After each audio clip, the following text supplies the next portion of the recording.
తలుపు దగ్గర ఇటుక రాయి తీసుకుని నా దగ్గరకు వచ్చారు. నా దగ్గరకు వచ్చి నా దగ్గర కూర్చుని ఆ ఇటుక రాయి పెట్టి నా గుండెల మీద కొట్టడం ప్రారంభించారు. ఎప్పుడైతే ఇటుక రాయి పెట్టి గుండెల మీద గుద్దుతున్నారో పైన చర్మం మొత్తం పగిలిపోయి రక్తం కారిపోతుంది. 10 దెబ్బల వరకు భయంకరమైన బాధ, తట్టుకోలేనంత బాధ. విపరీతంగా వచ్చేసి చర్మం అంతా పగిలిపోతుంది, రక్తం కారిపోతుంది. విరిగి ఎలా పడిపోతుందో అలా నేను బోర్లాగా పడిపోయాను. ఎప్పుడైతే నేను బోర్లాగా పడిపోయానో ఆయనకి ఎంత బలం ఉంది, అంత బలంతో ఒకే ఒక్క దెబ్బ వేశారంటే అది వేడి వెన్ను పోసుకు అడ్డంగా దిగిపోయింది గోడలు. నిజంగా మన దేవుడు గొప్పవాడు కనుక నన్ను బ్రతికించాడు, కానీ లేకపోతే వెన్ను పోసు 2 ముక్కలు అయిపోవాల్సింది.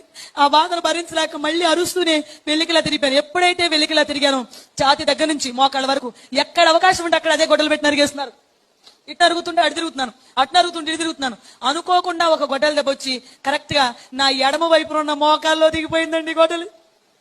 ఎప్పుడైతే గొడ్డలు మోకాల్లో దిగింది ఇంకా భరించలేక అరుస్తూనే కుడివైపు తిరిగిపోయిన వెంటనే ఇంకొక బలమైన దెబ్బ పడింది. అది పడ్డం ఈ కుడివైపు ఉన్న డొక్కలో నుంచి లోపల ఉన్న ఊపిరితిత్తుల వరకు వెళ్ళిపోయింది.